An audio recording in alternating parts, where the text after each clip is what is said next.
आज मैं आपसे धान की ऐसी बीमारी की बात करने जा रहा हूं जो शुरू में ही धान की पनीरी में ही शुरू हो जाती है और इसका इफेक्टिव इलाज पनीरी उगाने के दौरान ही हो सकता है, लेकिन कम समय में और कम पैसे में। लेकिन मैंने इसका इलाज लोगों को मेन खेत में करते हुए देखा है। बहुत ज्यादा फंजीसाइड किलो के हिसाब से दो दो बारी खेत में डालते हैं, फायदा कम होता है। आप एक एक बात को, एक पॉइंट को ध्यान से सुने, बहुत ही ज्यादा इंपॉर्टेंट है। बात करते हैं बकानी डिजीज की, बासमती धान के झंडा पत्ता रोग की, जो भारत में, जापान में, थाईलैंड, बांग्लादेश, नेपाल और पाकिस्तान में 10 से लेकर 40-50% तक नुकसान कर सकती है। भारत में यह पंजाब, हरियाणा, यूपी, उत्तराखंड में साइंटिस्ट ने रिपोर्ट किया और इसकी बीमारी में 1509 में ज्यादा आती है वैसे, और बासमती में भी 11-21 में भी आ सकती है, रिपोर्ट हुई है, लेकिन 1509 में बहुत ज्यादा नुकसान करती है। अब पूसा बासमती 1509 बहुत ज्यादा एरिया में लगती है, हमारे पंजाब, हरियाणा, उत्तराखंड में भी और पश्चिमी यूपी में भी। कम समय लेती है, कम समय के कारण आलू सब्जी लगाने वाले किसानों को बहुत ज्यादा पसंद आती है। पिछले साल ये बीमारी बहुत ही ज्यादा खेतों में बहुत ही ज्यादा नुकसान कर गई थी, मेरे अपने खेत में नुकसान कर गई थी, सब कुछ किया था। बहुत सारी डिटेल है, इसके कारण है, सिम्टम्स के बारे में बात करूंगा, फिर उपचार की बात करूंगा। उपचार को 3 बारी करना है, नर्सरी में ही करना है, नर्सरी लगाने से पहले, नर्सरी के दौरान और नर्सरी उखाड़ने के बाद। काफी सारे फंजीसाइड्स रिपोर्ट्स हुए, लेकिन कुछ इफेक्टिव है, मेनली जो ज्यादा चल रहा है। अब ये जो बीमारी जो है ना, ये बीजों के कारण भी लग सकती है और जमीन में भी पड़े रहते हैं इसके स्पोर्स। तो बीजों के ऊपर इसके स्पोर्स जो है ना, जो फंगस के स्पोर्स है, वो चिपके हुए होते हैं, तो उसके कारण लगती है। ज्यादातर ये ना बीजों के कारण होती है। इस बीमारी को फैलाने वाली फंगस का नाम है फ्यूजेरियम, और इस फ्यूजेरियम की कई स्पीसीज हैं। मेनली जो है ना फ्यूजेरियम स्पीसीज ऑफ जिब्रेला फ्यूजिकोराई है।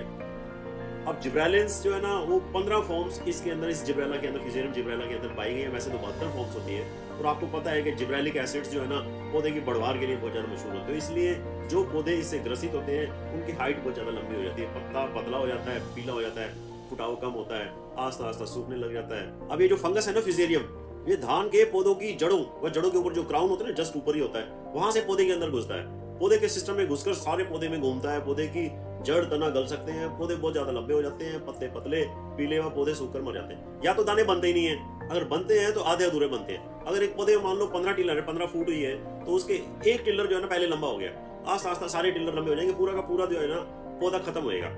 जब कंडीशंस फेवरेबल हो तो बहुत ज्यादा नुकसान हो सकता है। कुछ पौधे लंबे ना होकर ग्रोथ नॉर्मल भी हो सकती है और थोड़ी सी स्टंटेड भी हो सकती है। अब फंगस के स्पोर्स ने बहुत छोटे सूक्ष्म होते हैं, माइक्रोस्कोप से देखते हैं, वो जो है ना हवा से और पानी से एक पौधे से दूसरे पौधे में फैलते हैं। तो इसका मतलब ये हो गया, बीमारी वाले पौधों को उखाड़ कर बाहर करना है तो मिट्टी समेत करो, उसको एक कट्टे में डाल दो, फिर बाहर दिखा दो, गड्ढे में दबा दो, या फिर उसको निकालो ही नहीं। मोस्टली मैंने देखा है कि लोग क्या करते हैं, जो एक तना लंबा हो गया ना, जो उसको काट देते हैं, वो ये तो हम बीमारी को और ज्यादा फैला रहे हैं। या फिर सारे पौधे को, जो सारे मान लो बड़े हो गए हैं टिलर्स, वो सारे को काट देते हैं। तो ऐसा ना करें, या तो फेंकना है तो उखाड़ के पूरा मिट्टी समेत फेंकें। स्पोर्स जो है ना, इसके पानी से भी फैलते हैं और हवा से भी फैलते हैं। एक और बहुत जरूरी बात, इसके स्पोर्स है ना, जो सालों साल जमीन में पड़े रहते हैं, तो हमें खेत बदल बदल कर 1500 पूसा बासमती 1500 लगानी चाहिए।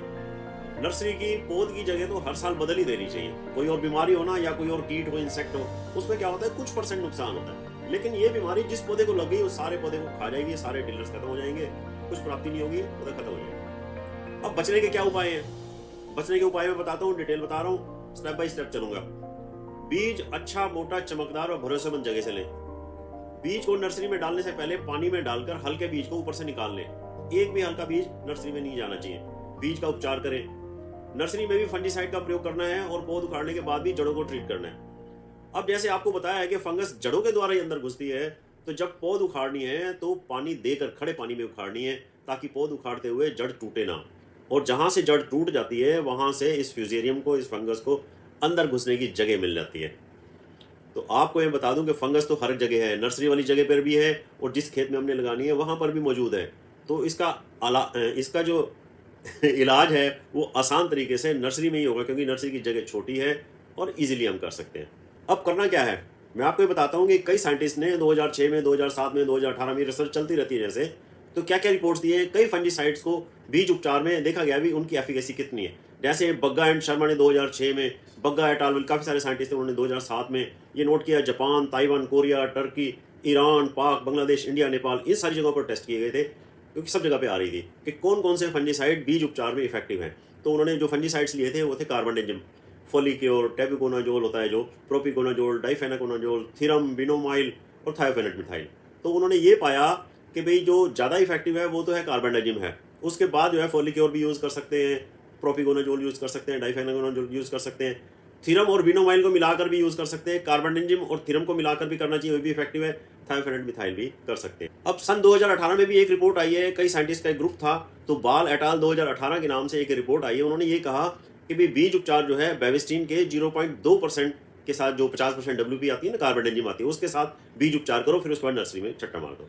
अब 0.2% का क्या मतलब है? उसका मतलब ये है कि 2 ग्राम बेविस्टिन 1 किलो बीज के लिए। और इसको एक और तरीके से भी कर सकते हैं, इम्प्रूव्ड तरीका है जो अब हम कर रहे हैं कि 10 किलो बीज को 10 लीटर 0.2% बेविस्टिन के घोल में 24 घंटे के लिए भिगो दो। अब 10 किलो पानी में 20 ग्राम बेविस्टिन डाल दो और उसके अंदर 10 किलो ही बीज डाल दो 24 घंटे के लिए। अच्छा, पानी में डालेंगे तो आस्ता आस्ता डालो बीज को, ताकि जो हल्का बीज है वो ऊपर तैर आएगा, उसको बाहर निकाल लेना। ये तरीका बहुत बढ़िया तरीका है। अब इस बीमारी की, इन्फेस्टेशन की, इस फ्यूजेरियम की इतनी ज़्यादा फैलाव हो गया, रेजिस्टेंस डेवलप हो गई है, तो सिर्फ बीज उपचार से काम नहीं चलता। तो हमें जब पौध उखाड़नी है तो उससे 7 दिन पहले खड़े पानी में 1 ग्राम प्रति मीटर स्क्वायर जगह के हिसाब से रेत में मिलाकर बेविस्टिन बिखेर दें। अब ये एक मरला जो होता है वो 25 मीटर स्क्वायर का होता है। इसका मतलब एक मरले में 25 ग्राम बेविस्टिन जो कार्बेंडाजिम होती है वो डाल दो। ये काम हो गया जो उखाड़ने से 7 दिन पहले, ये हो गया। अब एक और जरूरी बात है, ये भी सफिशिएंट नहीं है। 100% रिजल्ट लेना है, मतलब कि 92-95% तक आपको अगर रिजल्ट लेना है तो जरूरी बात जो है, पौध को उखाड़ने के बाद जड़ों को कुछ ना कुछ नुकसान जरूर पहुंचता है, और फंगस जो है ना जड़ों के द्वारा ही अंदर घुसती है। तो जड़ों को 0.2% बेविस्टिन के घोल में 3-4 घंटे के लिए भिगोना है, ताकि मेन खेत में जो फंगस बैठी है, जमीन के अंदर बैठी है, जो फंगस तो सब जगह है, वे जड़ों के द्वारा अंदर ना घुसे। अब उस जो क्यारी है जहाँ से हम पौध उखाड़ रहे हैं, उसी के अंदर ही थोड़ी सी 1-2 चारपाई जितनी जगह बना लो, तो उसी के अंदर ही जो पानी भी होएगा, पानी के अंदर उखाड़ रहे हैं, उस जगह के ऊपर जो जो लेबर आपकी पौध उखाड़ती है, उसी पौध को उखाड़ कर उसमें जैसे दवाई घोल के उस थोड़ी सी जगह जो आपने बनाई है उसी में पौध को रख दो। वो जो 3-4 घंटे के बाद या शाम को उखाड़ते हैं तो सुबह जो है वहीं से उठा के और अपना वो खेत में लगा देंगे। अगले एकड़ में जब आपने उखाड़नी है तो भी जगह तो आपकी बनी हुई है, उसमें पानी करके थोड़ी सी दवाई और डाल के फिर आप, मैं तो ऐसे ही करता हूँ।